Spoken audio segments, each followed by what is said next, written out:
Die Pretoria Noord Landdroshof het vandag gehoor die vermeende swendelaar Renet Wright het meer as R550 000 na 'n spaarrekening in Namibië oorgeplaas.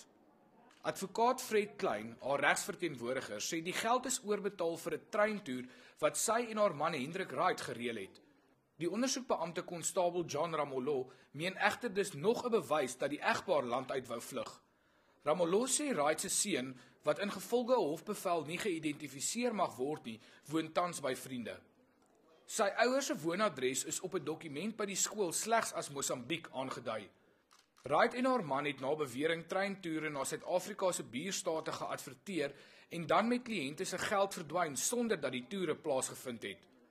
Salome Klopper, wat ook van bedrog aangekla word, was hul sekretaresse. Met hulle inhegtenisneming was die huis van waar hulle die maatskappy bedryf het leeg en die meubels in 'n stoorkamer geberg. Hendrik Wright het adjutant-offisier Ben Strydom glo doodgeskiet toe die hom op 24 Julie in hegtenis wou neem. Hy is steeds in die Steve Biko Hospitaal en kon daarom nog nie op aanklag van moord in die hof verskyn nie. Renet Wright se borgtog aansoek gaan donderdag voort. Gerard Pretorius, 1 Nuus, Pretoria Noord.